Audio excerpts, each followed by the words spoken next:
All right, let's dive right into this explainer. Today, we're going to look right past that intoxicating, expensive new car smell to uncover the cold, hard math of what a vehicle truly costs. Look, we all know the feeling of wanting that brand new ride, but we're going to break down the reality behind the sticker price. We're going to take a real Canadian salary, stack it up against real ownership costs, and see exactly how a shiny new car can literally turn into a massive financial drag if you aren't looking at the whole picture. So, we're skipping the emotional sales pitch today to ask the one absolutely crucial question that most buyers completely ignore. You know, lenders are always going to tell you what you qualify for, and dealers are super happy to tell you what your monthly payment is going to be. But almost nobody asks, how much car can your salary truly carry without quietly eating away at your future savings? It's a completely different conversation. Because stepping into a dealership, it's a highly engineered experience. It's exactly like walking into a grocery store, where all the price labels are written in tiny microscopic print, and the smell of fresh bread is doing all the talking. You walk in there thinking you're just buying transportation, right? Just getting from point A to point B. But they are selling you a mood. They're selling relief, status, comfort. That's the trick. And honestly, that's exactly why so many of us sign the paperwork way too fast. And here's the thing, moods are incredibly expensive when they come with wheels attached. Buying a car is almost never a single transaction. Instead, it's really an ongoing subscription to motion. You don't just buy the car once. You buy the fuel every single month. You buy the insurance every year. You buy the seasonal tires. You pay for the inevitable repairs, and you pay for depreciation every single day, whether you actually notice it happening or not. Think of your total transportation budget as this really heavy box of hidden costs. That polished, easy-to-swallow monthly payment the showroom gave you, it's just one tiny slice of a much larger financial puzzle. All those other things, the insurance, the gas, the maintenance, the depreciation, they all live in that exact same box. And when you start adding up those slices, well, that box gets incredibly heavy, incredibly fast. Let's put some real numbers to this. Say you're an average full-time Canadian worker, pulling in around 60 grand before tax. Things get tight really quickly. If you apply a responsible 10% transportation budget, that leaves you with only about $6,000 to $7,000 a year for that entire box of costs we just talked about, which might sound somewhat reasonable until you start peeling the layers back.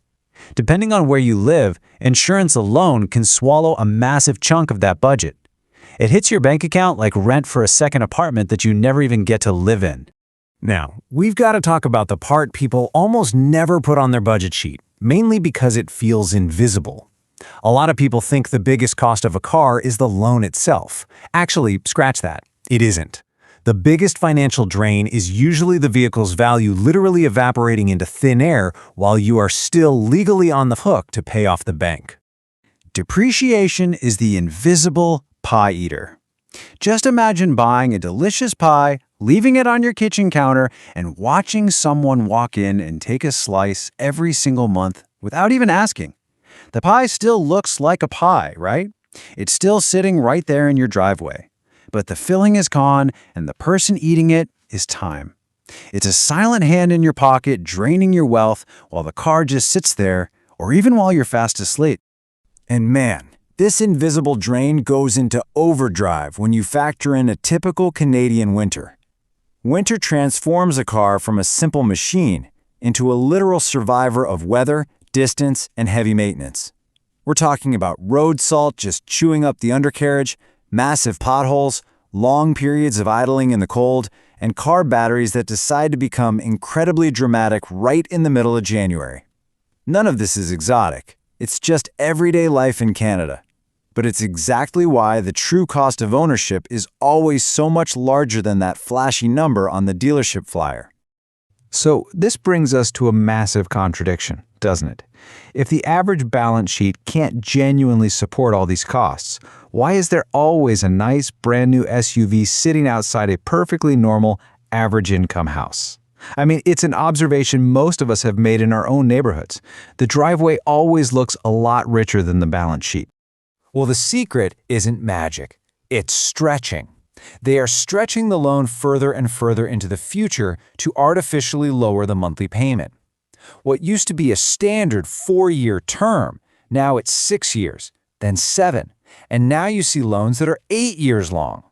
The dealer just asks what monthly number makes you relax, and they stretch the timeline until the math magically fits that number.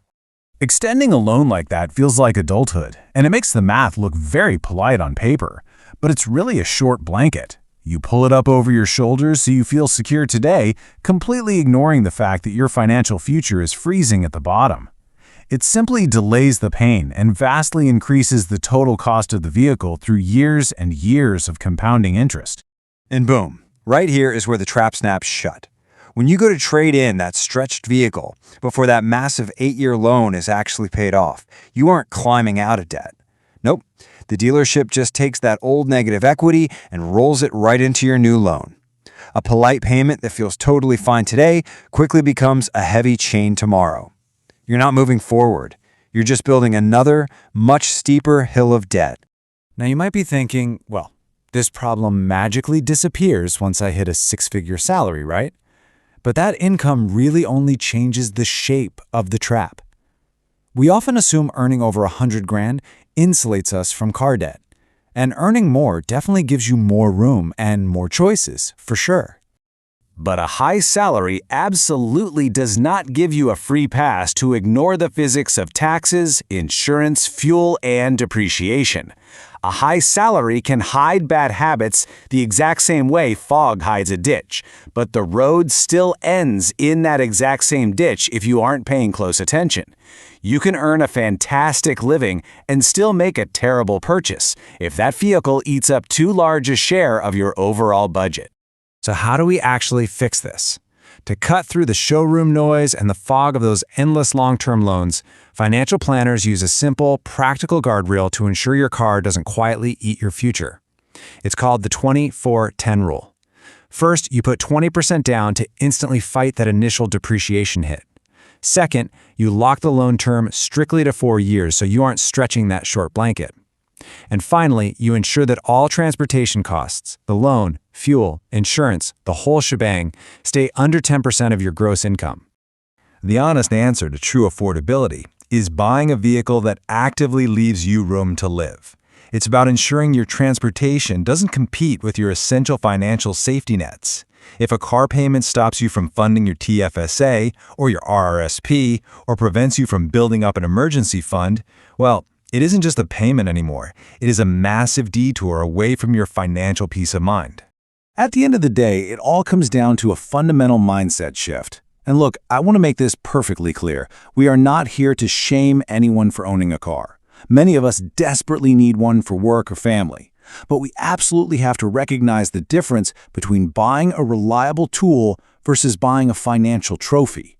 A tool gets you where you need to go while leaving your finances stable. A trophy acts as a hidden, ongoing tax on your future, just to impress the street. So before you sign that next car contract, and before you let the smell of fresh bread at the dealership trick you into buying a mood, I want you to ask yourself one final question. Will this purchase actually help your life move forward? Or is it just going to make your driveway look better while secretly draining your bank account? Keep this in mind so you can stop just looking comfortable to your neighbors and start actually being comfortable in your own life.